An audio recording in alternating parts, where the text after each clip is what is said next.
Aska tiba di hotel dan langsung menghubungi temannya yang tinggal di Purwokerto. Ia tak mau kehilangan waktu sedetik pun untuk mencari jejak Mira. Ia bersyukur memiliki teman di Purwokerto.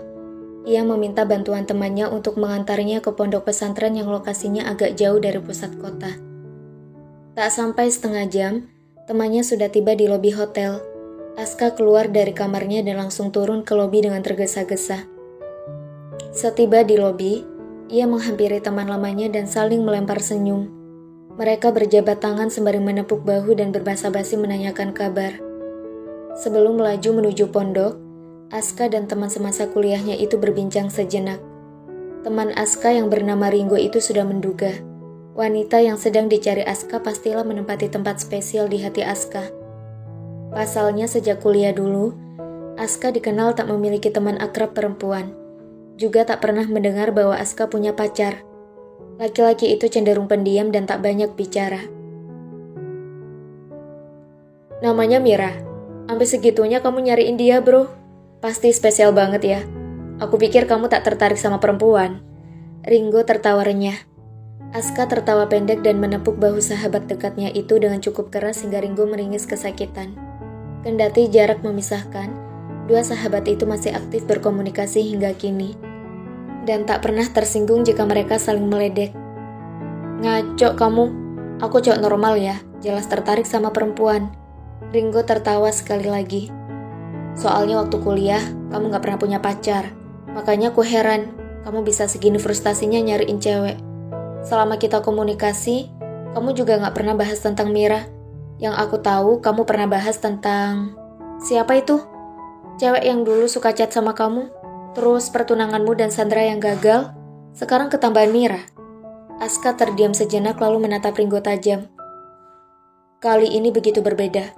Aku benar-benar jatuh sama dia. Ceritanya begitu rumit. Awalnya aku cuma penasaran sama dia, karena fisiknya yang menarik dan seksi. Aska menghentikan gerak bibirnya. Ia kembali menatap Ringo tanpa ekspresi berarti. Karena sudah kepalang tanggung, aku ceritain semua sama kamu. Tapi jangan menghakimi Mira macam-macam, karena ini semua kesalahanku. Ringo tersenyum. Cerita saja bro, aku gak pernah menghakimi orang lain. Aku lihat diriku sendiri aja belum benar, gimana bisa menghakimi orang lain? Aska tersenyum tipis. Ia menghembuskan nafas sejenak. Aku memanfaatkan situasi di mana ibunya sakit dan butuh biaya pengobatan yang besar. Ibunya juga punya hutang banyak yang harus dilunasi. Ia pernah bilang kalau dia masih perawan. Aku penasaran dan ingin membuktikan sendiri. Pasalnya aku juga belum pernah berhubungan intim sebelumnya. Jadi aku pikir, Mira bisa jadi partner yang pas untuk seks pertamaku. Meski sebenarnya aku juga gak yakin, dia benar-benar masih perawan. Aku menawarkan diri untuk membantu membiayai biaya pengobatan ibunya, dan melunasi hutang-hutang ibunya. Asal dia mau menjadi teman tidurku sampai ibunya sembuh. Aku minta dia tinggal di apartemenku. Dia setuju. Ringo masih menyimak cerita Aska. Ia tak heran dengan gaya hidup Aska sebagai CEO muda di kota besar. Ia malah berpikir, pria satu ini sudah berpengalaman dengan banyak perempuan di ranjang. Rupanya ia baru berpengalaman dengan Mira. Pantas saja, Aska tak bisa melupakan perempuan itu. Aku praktekkan segala teori yang aku tahu tanpa berhati-hati. Asal main aja saat berhubungan dengannya pertama kali. Ternyata dia gak bohong. Dia memang masih perawan. Entah kenapa ada rasa bersalah meski kami melakukan sukarela. Sampai akhirnya ibunya meninggal. Aku minta dia tetap tinggal. Namun suatu hari aku menyakitinya. Aku menuduhnya menjual tubuhnya pada rival bisnisku. Dia pergi dan gak kembali lagi. Aska menghela nafas pelan. Yang menyesakan, dia sedang hamil. Aku nyesel banget udah ngerusak hidup dia. Mira itu sebenarnya wanita yang baik, pintar masak, dan selalu berusaha menyenangkanku. Aska mengusap kedua sudut matanya. Selalu ada kesedihan yang mencekat setiap kali membicarakan sosok wanita yang telah menempati tempat istimewa di hatinya. Aku mencari tahu alamatnya dengan bertanya ke orang-orang yang mengenalnya. Akhirnya aku dapat. Aku ingin menjemput dia untuk pulang. Aku ingin bertanggung jawab padanya juga calon anak kami. Dan aku sadar, aku benar-benar jatuh cinta sama dia.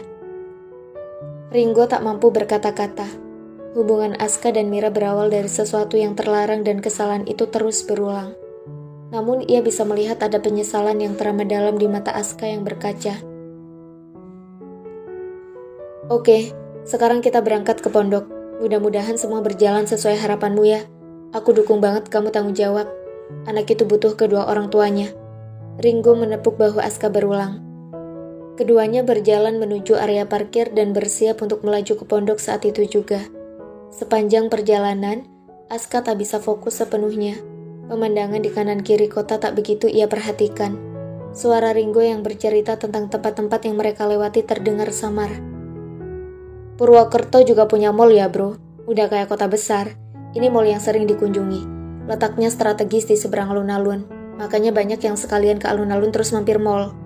Ringo menyapu tatapannya pada gedung mall yang berdiri gagah. Ini Masjid Agung Baitulsalam. Aku kalau Jumatan seringnya di sini. Nah, pertigaan itu ke kiri ada Sawangan yang biasa jual mendoan, keripik tempe, ada oleh-oleh lainnya juga kayak getuk Sukaraja, Nopia, Jenang Mercy. Pokoknya kalau nanti kamu balik ke Bandung, jangan lupa beli oleh-oleh. Lanjut Ringo yang hanya dibalas anggukan kepala oleh Aska. Saat ini, yang bergelut di pikirannya hanyalah Mira dan bayi di rahim perempuan itu. Sudah beberapa hari ini ia tersiksa lahir batin karena melawan rindu yang membuatnya kacau tak karuan. Terbayang nanti ketika bertemu Mira, ia ingin memeluk wanita itu erat-erat. Kalau perlu, ia tak akan melepasnya agar wanita itu tak lagi pergi darinya. Mobil berhenti di depan pintu gerbangnya pondok. Suasana tampak tenang, karena para santri tengah belajar di kelas masing-masing.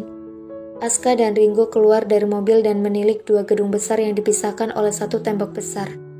Satu gedung bertuliskan keterangan Pondok Santriwati, sedang satunya lagi untuk santriwan. Ringo dan Aska berdiri di depan pintu gerbang Pondok Santriwati. Ada seorang laki-laki yang terlihat masih muda dan berbaju koko mendekati mereka. Assalamualaikum, sapa ramah sang pemuda. Waalaikumsalam, jawab Aska dan Ringo serempak. Ada yang bisa saya bantu? Pemuda santun itu kembali bertanya. Kami datang ke sini ingin bertemu Mira Ustadz. Apa benar Mira tinggal di sini? Aska menjawab tenang. Pemuda bernama Arham itu mengernyitkan alis. Ia menduga jika laki-laki di hadapannya ini adalah ayah dari bayi yang dikandung Mira. Ia amati sekilas penampilan laki-laki yang berdiri mematung. Dari tampilan fisik sudah terlihat bahwa laki-laki itu adalah laki-laki yang mapan. Anda siapa ya? Arham kembali bertanya. Ringo dan Aska beradu pandang sejenak, seolah saling bertanya, jawaban apa yang harus diberikan. Saya Aska. Aska sedikit terbata.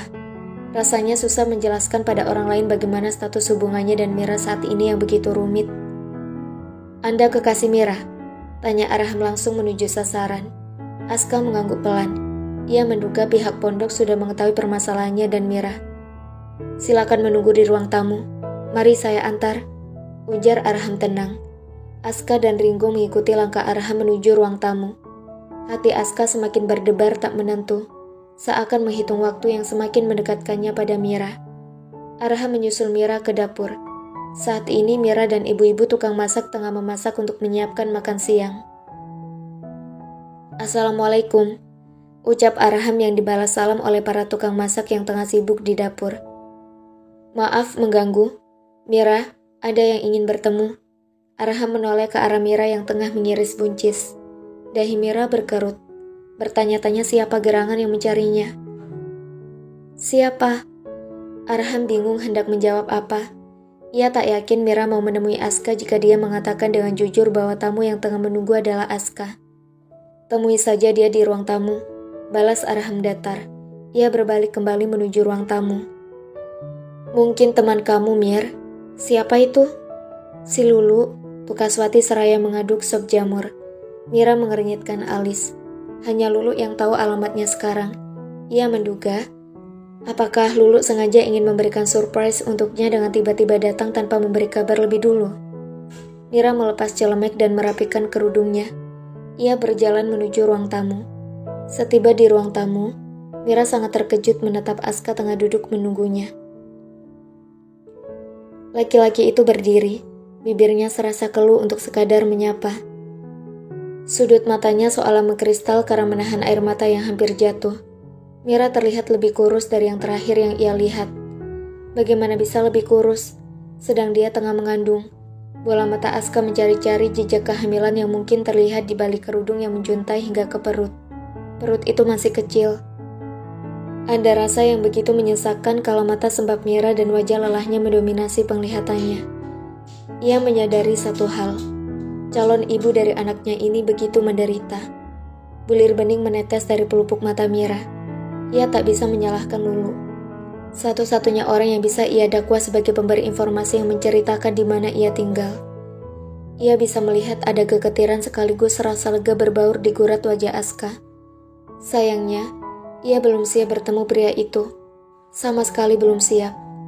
Mira mundur beberapa langkah, lalu berjalan secepatnya meninggalkan ruangan. Aska segera menyusul.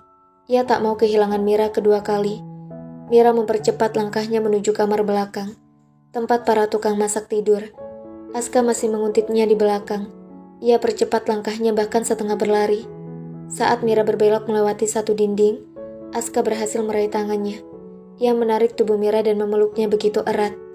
Mira hendak melepaskan diri, tapi Aska tak memberi celah sedikit pun untuk meloloskan diri. Wanita itu berusaha melepaskan diri, tapi tangis Aska yang seketika memecah seraya mempererat pelukannya membuat Mira menyerah. Ia membeku dalam dekapan Aska, dan tangisnya pun menderas. Keduanya terisak meluapkan segenap rasa yang mengharu biru. Ingin Aska berbisik, meminta Mira untuk tak pergi lagi. Bahkan ia ingin marah dan menyalahkan Mira yang telah meninggalkannya dan menyiksanya begitu hebat. Namun yang ada, ia melemah dan begitu mudahnya jatuh pada wanita itu. Bahkan ia sangat takut menyakiti wanita itu. Ia takut kehilangan jejak Mira kembali. Nafasnya berkejaran. Serasa sesak di ujung hingga bibirnya tak sanggup berkata-kata. Aska merasakan tangan Mira perlahan membalas pelukannya. Tapi seketika, tangan itu luruh kembali dan seolah tak punya daya untuk berdiri tegak. Aska perlahan melepas pelukannya. Ia tersentak ketika melihat wanita yang ia cintai tak sadarkan diri. Aska mengguncang tubuh Mira berkali-kali. "Mira!"